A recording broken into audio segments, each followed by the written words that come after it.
আমাদের পৃথিবীর উপরিভাগ কতটা রোমাঞ্চকর সেটা তো আপনারা সবাই জানেন, কিন্তু আমাদের পৃথিবী নিজের গভীরে কত যে রহস্য গোপন করে রেখেছে তার কোনো হিসেব নেই।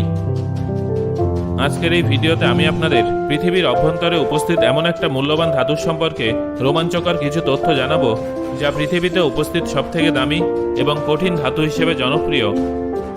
আর এই ধাতুটা হলো হিরে। তবে আপনারা কি জানেন কে এবং কবে সর্বপ্রথম হীরের সন্ধান পেয়েছিলেন? পৃথিবীর অভ্যন্তরে এত হীরে তৈরি হয় কিভাবে, সেটা কি আপনারা জানেন?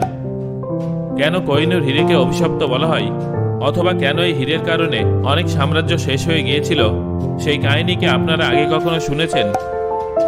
আচ্ছা বলুন তো, মানুষের পক্ষে কি হীরে তৈরি করা সম্ভব? আসল এবং নকল হীরের মধ্যে কি কি পার্থক্য থাকে জানেন? না জানলে ভিডিওটা অবশ্যই শেষ পর্যন্ত দেখুন, কারণ আজকের এই ভিডিওতে আমি আপনাদের এই সব প্রশ্নের উত্তর জানাবো। তাহলে চলুন ভিডিওটা শুরু করা যাক। যদিও ভারতকে সোনার পাখি বলা হয়, কিন্তু ভারতকে হীরের পৃথিবী বললেও ভুল হবে না, কারণ আজ থেকে হাজার হাজার বছর আগেই ভারতে হীরের খোঁজ পাওয়া গিয়েছিল।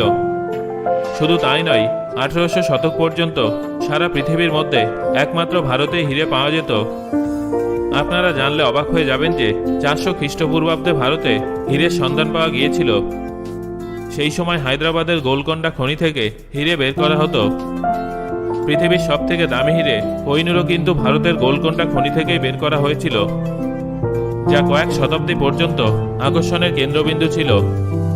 কিন্তু ভারতের ভূভাগে পাওয়া এই মহামূল্যবান হীরেটা আজ ব্রিটেনের মহারানীর মুকুটে শোভা পাচ্ছে। তবে তার থেকেও দুর্ভাগ্যজনক বিষয় হলো, হাজার হাজার বছর আগে থেকে ভারতের ভূভাগ থেকে যত হীরে বের করা হয়েছিল, তার মধ্যে বেশিরভাগ হীরে হয় নিখোঁজ হয়ে গেছে, আর নয়তো বিদেশি মিউজিয়ামের শোভা বৃদ্ধি করছে।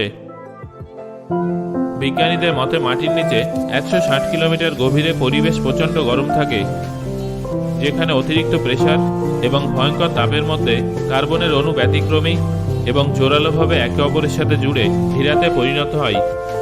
তারপর আগ্নেয়গিরির অগ্নুৎপাত, কখনো কখনো ভূমিকম্প বা উল্কাপিণ্ডের সংঘর্ষের কারণে এই হীরা উপরে উঠে আসে।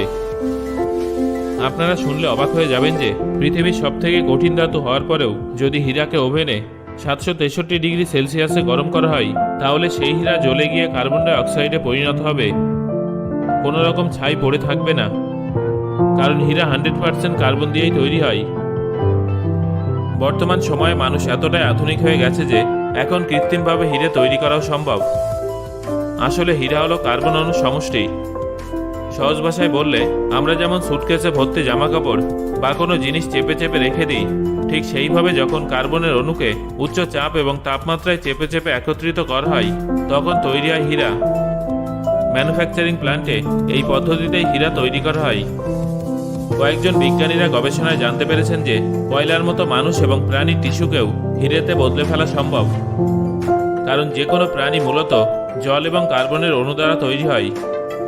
এই জন্য মানুষ এবং প্রাণীদের টিস্যুতে হাইড্রোজেন, অক্সিজেন এবং কার্বন প্রচুর মাত্রায় পাওয়া যায়।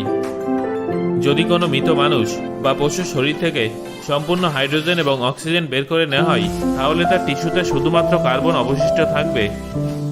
আর পরে সেই টিস্যুকে প্রচুর তাপমাত্রা এবং চাপের সাহায্যে হীরাতে পরিণত করা সম্ভব। পৃথিবীর বেশ কিছু কোম্পানি মানুষ এবং বিভিন্ন প্রাণীর দেহাবশেষকে হীরেতে বদলে ফেলার কাজ ইতিমধ্যেই শুরু করে দিয়েছে।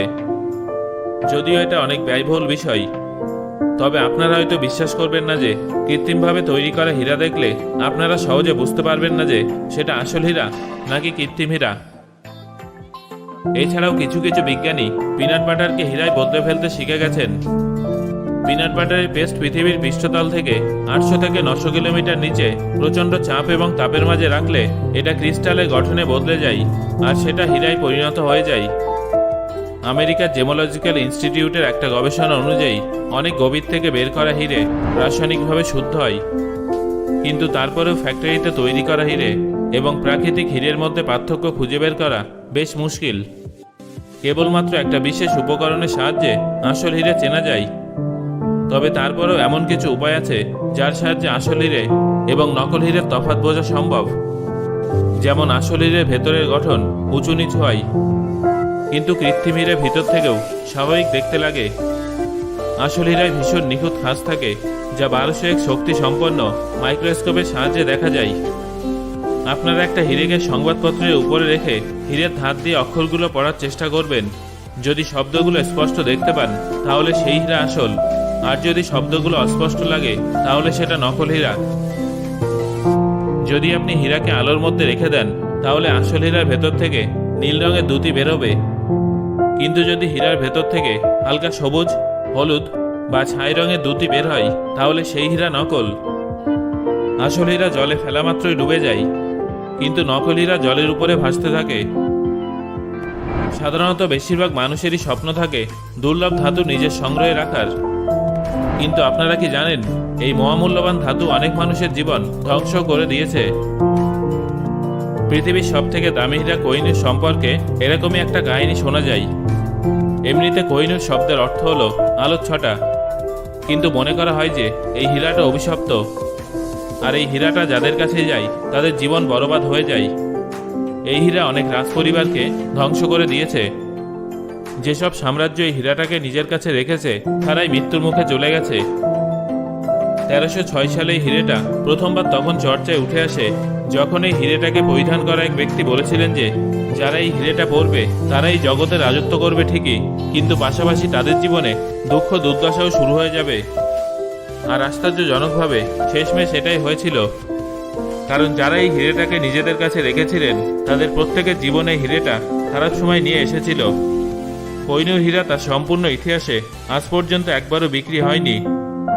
এই হীরা একজন রাজার থেকে আরেকজন রাজা জিতে নিয়েছেন, অথবা পুরস্কার হিসেবে দেয়া হয়েছে। এই জন্য এর দাম কখনো জানা যায়নি। যদিও এর দাম কি হতে পারে সেটা আপনারা এই বিষয় থেকে অনুমান করতে পারবেন যে আজ থেকে 60 বছর আগে হংকংয়ে একটা হীরে $46 মিলিয়ন বিক্রি হয়েছিল, যা মাত্র 24.78 ক্যারেটের ছিল। সেখানে কোহিনূর হীরা 105.60 ক্যারেটের।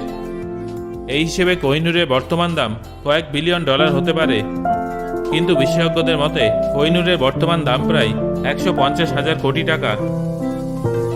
পৃথিবীর সবথেকে দামি এই হীরা 1849 সালে ইস্ট ইন্ডিয়া কোম্পানির কাছে চলে গিয়েছিল। তারপর 1950 সালে ব্রিটেনের মহারানী ভিক্টোরিয়ার কাছে পৌঁছে যায়। সেই সময় এই দামি হীরাটা 186 ক্যারেটের ছিল, কিন্তু যখন এই হীরা ব্রিটেনে পৌঁছে যায় তখন সেটা মহারানীর পছন্দ হয়নি। এই জন্য পুনরায় সেই হীরাটা কাটিং করা হয়েছিল। তারপরে হীরাটা 105.60 ক্যারেটের হয়ে গিয়েছিল। কোহিনূর ব্রিটেনে পৌঁছানোর পর মহারানীকে এটা জানানো হয়েছিল যে এই মহামূল্যবান হীরেটা আসলে অভিশপ্ত। এটা জানার পর মহারানী সেই হীরেটাকে তার মুকুটের মধ্যে জুড়ে নেন এবং একটা নির্দেশ জারি করেন, যেখানে তিনি বলেন যে এই মুকুটটা সবসময় কোনো মহিলাই পরবে।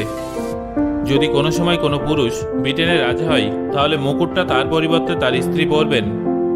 তারপর থেকে শুরু করে আজ পর্যন্ত এই হীরেটা ব্রিটিশ রাজপরিবারের মহিলাদের শোভা বৃদ্ধি করছে। যদিও বেশ কিছু ইতিহাসবিদদের মতে মহিলাদের দ্বারা ধারণ করার পরেও এই হীরার সমস্ত অভিশাপ শেষ হয়ে যায়নি। যেদিন থেকে এই হীরা ব্রিটেনের মহারানীর কাছে গেছে সেদিন থেকে ব্রিটেনের সাম্রাজ্যের পতন শুরু হয়েছে। সাম্রাজ্যের পতন, অকাল মৃত্যু, খুন এবং বদনামের মতো অনেক অভিঘাত সহ্য করার পরেও আজও এই হীরা এই পরিবারের কাছে আছে। যদিও প্রায়শই কোহিনূরকে পুনরায় নিজের দেশ ভারতে ফিরিয়ে নিয়ে আসার দাবি তোলা হয়। তাহলে বন্ধুরা, এই ছিল মহামূল্যবান রত্ন হীরা সম্পর্কে বেশ কিছু রোমাঞ্চকর তথ্য। এই ভিডিওটা আপনার কেমন লাগলো সেটা অবশ্যই আমাকে কমেন্ট করে জানান। আর ভিডিওটা ভালো লাগলে একটা লাইক করুন এবং বন্ধুদের সাথে শেয়ার করুন।